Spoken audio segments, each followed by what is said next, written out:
नमस्कार, सभी दर्शकों का हार्दिक अभिनंदन करती हूँ आपके अपने कार्यक्रम जीवन ज्योति लाल किताब में, जहाँ पे निरंतर हम लाल किताब की दुनिया के अंदर तक जा पा रहे हैं। हम लाल किताब को समझ पा रहे हैं, लाल किताब के सटीक उपायों को जान पा रहे हैं और भ्रांतियों से बाहर आ पा रहे हैं। भ्रांतियों से बाहर आना सबसे ज़्यादा ज़रूरी है, क्योंकि अगर हम भ्रांति में पड़ के कोई भी उपाय बिना श्रद्धा के करेंगे, बिना आस्था के करेंगे, तो वो कभी भी सफल नहीं होगा। आप अपनी हर समस्या हम तक पहुंचा सकते हैं ईमेल के माध्यम से। निरंतर आप आचार्य देवेंद्र मखीजा जी के ईमेल्स और वेबसाइट डिटेल टीवी स्क्रीन पे देख रहे हैं। अपनी जिज्ञासाओं के लिए आप उस पर लॉगिन कर सकते हैं। शुरुआत करते हैं कार्यक्रम की, स्वागत करते हैं, अभिनंदन करते हैं सबसे पहले लाल किताब विशेषज्ञ आचार्य देवेंद्र मखीजा जी का। आचार्य जी नमस्कार, बहुत बहुत अभिनंदन। आगे बढ़ेंगे और अगर हम उपायों की बात करें तो लाल किताब के उपाय जैसा कि हम जानते हैं और आपसे कई बार जाना है कि बहुत छोटे छोटे सटीक होते हैं, सरल और सुलभ होते हैं। घर बैठे वो चीज़ें हमें अवेलेबल हो सकती हैं और हम उपायों को कर सकते हैं। पर कुछ चीज़ें जो हमने लाल किताब के लिए सुनी हैं, उनके पीछे का लॉजिक क्या होता है? कहते हैं कि कुछ उपायों के तौर पे अक्सर बताया जाता है कि घर के अंदर कोई भी इलेक्ट्रॉनिक आइटम जो खराब पड़ा हुआ है उसको नहीं रखना चाहिए, कोई भी चीज़ें जो टूटी हुई हैं या कांच कोई टूटा हुआ है उसको नहीं रखना चाहिए। इसके पीछे का उद्देश्य या इसके पीछे का लॉजिक क्या होता है? उनके घर में रहने से क्या दोष लग सकता है? देखिए, ये स्थिति खासकर जिनकी कुंडली में राहु की खराब हो जी, उनके लिए तो बताई ही जाती है, लेकिन आम इंसान को भी इन चीज़ों से बचना चाहिए, चाहे उसकी कुंडली में राहु अच्छा है या बुरा है। जी, देखिए, घर के अंदर गंद इकट्ठा करना, कबाड़ इकट्ठा करना, तो एक सोचिए कि नेगेटिव ऊर्जा इकट्ठा करने वाली बात है। बिल्कुल। खासकर खराब घड़ियाँ, खोटे सिक्के या जिसे हम कहते हैं इलेक्ट्रॉनिक सामान, फालतू बिजली की तारें पड़ी रहती हैं या फालतू बिजली का सामान पड़ा रहता है जिसका कोई यूज़ नहीं होता। जी। आज हम मान लीजिए 2 पीस खरीद के लाए हैं स्विच के, एक लग गया और एक हमने सोचा कि चलो वापस क्या करना है, इसको रख देते हैं, कभी काम आ जाएगा। अब उसको पड़े पड़े आपके घर में सालों बीत जाते हैं। या कुछ ऐसी चीजें हैं कि छोटी छोटी तारें आप संभाल के रख लेते हैं कि चलो कहीं ना कहीं काम आ जाएगी, जोड़ लगाने काम आ जाएगी या कहीं कैसे काम आ जाएगी। लेकिन सोचिए कि किसी ना किसी कारण आप अपने घर में खुद अपने हाथ से एक नेगेटिव ऊर्जा इकट्ठी करते जा रहे हैं। इसीलिए कहा जाता है कि इस तरह का जो भी खराब सामान है उसे आप घर में बिल्कुल मत रखें। जितनी चीज आपको जरूरत है उतनी चीज घर में ला के रखें या उसका यूज करें। जी। फालतू की बिजली का सामान, चाहे वो खराब है चाहे वो ठीक है, अगर यूज नहीं हो रहा तो उसको निकाल के बाहर रखिए। कई बार ऐसी चीजें होती हैं हमारे पास पड़ी रहती है, चीज कब की है जी, 10 साल हो गए पड़ी हुई है। भाई 10 साल से क्या कर रही चीज आपके पास? ना तो आपने इसको यूज किया, ना ये आपके किसी काम आ सकी, तो किसी ऐसे इंसान को जिसके काम आ सके। बिल्कुल। तो यानी कि आप एक तरह से उसकी स्थिरता बना के, उस कबाड़ की स्थिरता बना के एक नेगेटिव ऊर्जा अपने घर में इकट्ठी करके बैठे हुए हैं। तो जितनी जल्दी हो सके ऐसी चीजों को निकाल देना चाहिए। मैं तो कहता हूँ यहाँ तक कि जहां तक अगर आपके घर के अंदर धार्मिक पुस्तकें भी पड़ी हैं और आप यूज नहीं करते हैं, धार्मिक ग्रंथ पड़े हैं यूज नहीं करते हैं, तो उनको भी आप घर से बाहर निकाल दीजिए। क्योंकि कोई भी चीज कहते हैं अच्छी हो या बुरी हो, अगर आप उसको यूज नहीं कर रहे तो सोचिए कि वो खराबी होती जा रही है, उसकी ऊर्जा नेगेटिव ही बनती जा रही है। जी। धार्मिक पुस्तकें उतनी आप घर में रखिए, चाहे जिस भी धर्म को हम मानते हैं उतनी रखिए जितनी आप यूज कर सकते हैं। ये रोज उसको पढ़ सकते हैं या हफ्ते में 1-2 बार पढ़ सकते हैं। ये नहीं कि आज आपने पुस्तक खरीद के रखी, आज वो ग्रंथ खरीद के रखा और पढ़ा है तो पढ़ा ही है। एक नाम कर दीजिए, हमारे घर में तो गीता भी पढ़ी है, हमारे घर में ग्रंथ भी पढ़ा है, हमारे घर में कई तरह की जो धार्मिक पुस्तकें पढ़ी हैं, तो उस चीज का फायदा कोई नहीं, सिवाय आपको नुकसान के अलावा और कुछ नहीं देती।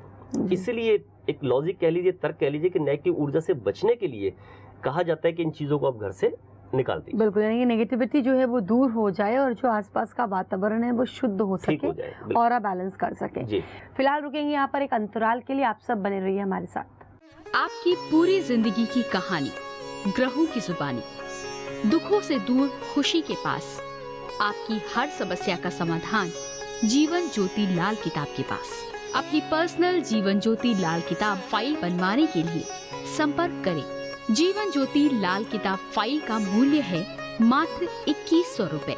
साथ में 150 रुपए VPP चार्ज अलग से।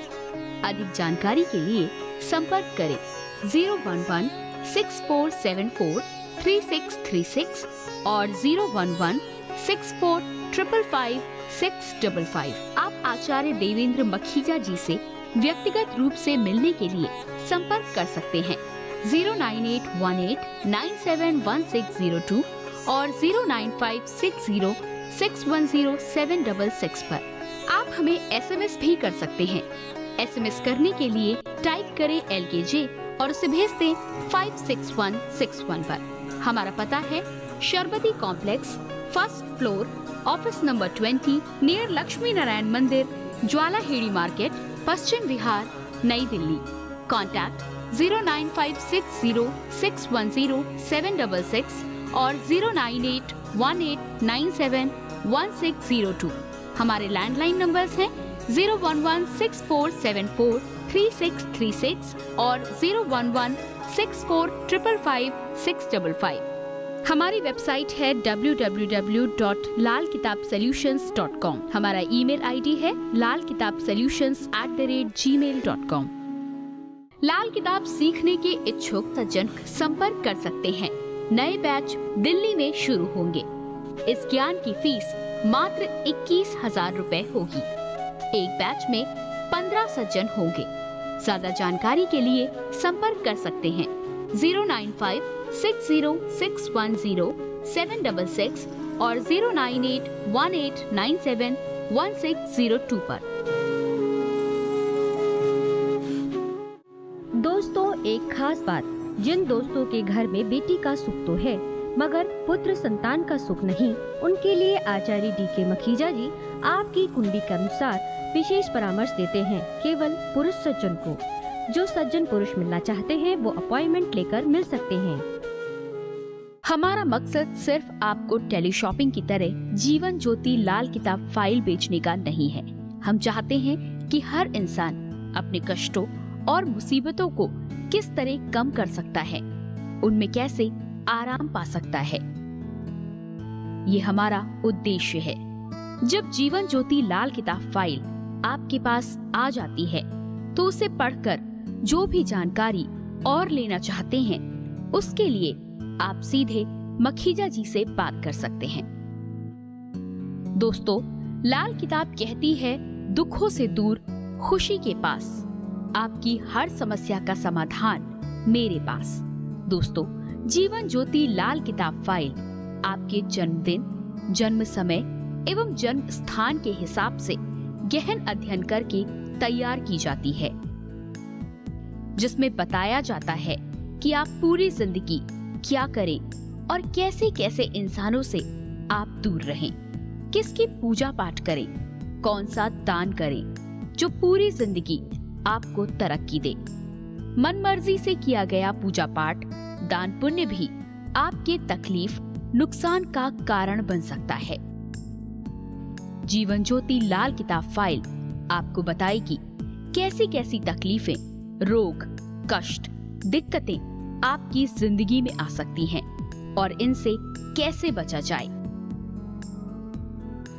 जीवन ज्योति लाल किताब फाइल आपको बताती है आप अपने साथ पूर्व जन्मों में कौन कौन से कर्मों के कारण कौन कौन सा कर्जा अपने साथ लाए हैं, जिसके कारण आपको कष्ट, तकलीफें झेलनी पड़ रही हैं और उनसे कैसे आराम पाएंगे आप। जीवन ज्योति लाल किताब फाइल आपको बताएगी आपको अपना मकान भी उम्र के किस हिस्से में बनाना चाहिए या मकान बनाने से पहले क्या उपाय करें कि वो हमेशा आपके लिए अच्छा रहे, ना कि इतनी मेहनत व पैसा लगाकर बनाया मकान ही आपके दुखों का कारण बन जाए। जीवन ज्योति लाल किताब फाइल आपको बताएगी अपने करियर को आप कैसे ऊंचाइयों तक ले जा सकते हैं। जीवन ज्योति लाल किताब फाइल आपको बताती है कि आपको शादी भी उम्र के किस हिस्से में और कैसे लड़के या लड़की से करनी चाहिए। केवल गुणों का मिलान करके ही शादी करना ठीक नहीं, क्योंकि कुंडली में और भी बहुत कुछ होता है देखने और समझने के लिए। अगर बच्चों के उपाय भी शुरू से ही करते रहें, तो कुंडली में कितनी ही कमियां हों, वो भी दूर होती चली जाती हैं। जीवन ज्योति लाल किताब फाइल आपको बताएगी कि आप अपनी हर प्रकार की समस्या में कैसे आराम पा सकते हैं। दोस्तों, यदि आप खुद के लिए या जिन्हें आप तरक्की पर देखना चाहते हैं, चाहे वो आपके दोस्त, भाई, बंधु या रिश्तेदार हैं, जीवन ज्योति लाल किताब फाइल उनके लिए वरदान साबित हो सकती है।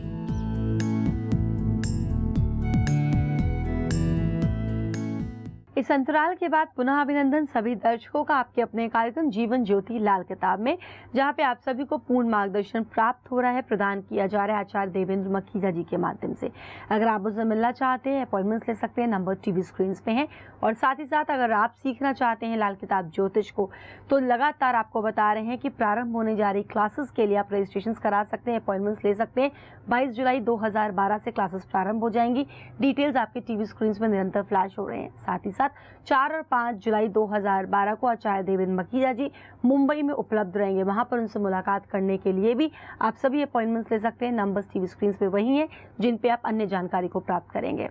क्या लाल किताब घर में किस वस्तु को कहाँ पे स्थान देना है? फॉर एग्जाम्पल अगर हम मंदिर की बात करते हैं, फॉर एग्जाम्पल आपने जो पवित्र ग्रंथों की, गीता की बात करी है, इन सबको रखने का, और साथ साथ अगर हम लाल किताब फाइल की बात करते हैं तो रखने का भी अप्रोप्रिएट कोई प्लेस होता है? देखिए, मैंने एक बार पहले भी कहा था कि मेन बात तो हम अपनी कुंडली के जो ग्रह बैठे होते हैं वो जड़ समझते हैं और उसके अकॉर्डिंग ही चलते हैं।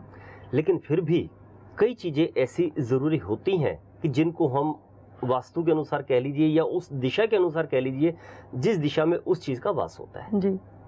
अब ईशान कोण है तो ईशान कोण देवी देवताओं का माना जाता है, धार्मिक स्थान माना जाता है। इसलिए कहा जाता है कि भाई अपना आप जो है जिस टाइप में पूजा करो, या आपका मुंह पूर्व दिशा की तरफ होना चाहिए, या उत्तर की तरफ होना चाहिए, या ईशान कोण में होना चाहिए। मेन ईशान कोना हो गया, लेकिन जब उसके साथ लगती हुई दिशाएं भी हम यूज करते हैं तो वो हमारे लिए फायदेमंद ही होती है। इसी तरह आपके पास मान लीजिए कि बच्चों की किताबें हैं, धार्मिक ग्रंथों को तो मैं नहीं कहूंगा रखने के लिए घर में। अगर आप यूज करते हैं तो ठीक है, और करते हैं तो फिर तो आप उसको ईशान कोण में रख सकते हैं।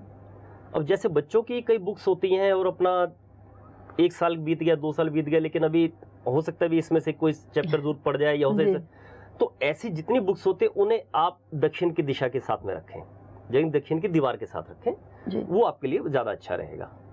जी। और अगर बच्चों की यहाँ बात आई, बच्चों की किताबों की यहाँ बात आई, तो थोड़े से टिप्स हम बच्चों के एजुकेशन पे ही ले लेते हैं। शिक्षा में व्यवधान आता है, हालांकि 1-2 बार हमने चर्चा की है, लेकिन बहुत पूर्ण रूप से नहीं की थी। शिक्षा अगर बढ़ नहीं पा रही है, रुक रही है, व्यवधान है, एग्जामिनेशन टाइम है, तो लाल किताब किस तरह के उपाय सजेस्ट करती है? देखिए, उपाय तो वही बात है कि अपनी अपनी कुंडली के हिसाब से होंगे, लेकिन खासकर जब 13 से 15 साल की उम्र होती है बच्चे की, इसी उम्र में सबसे ज्यादा संभाल की जरूरत होती है बच्चे की जी।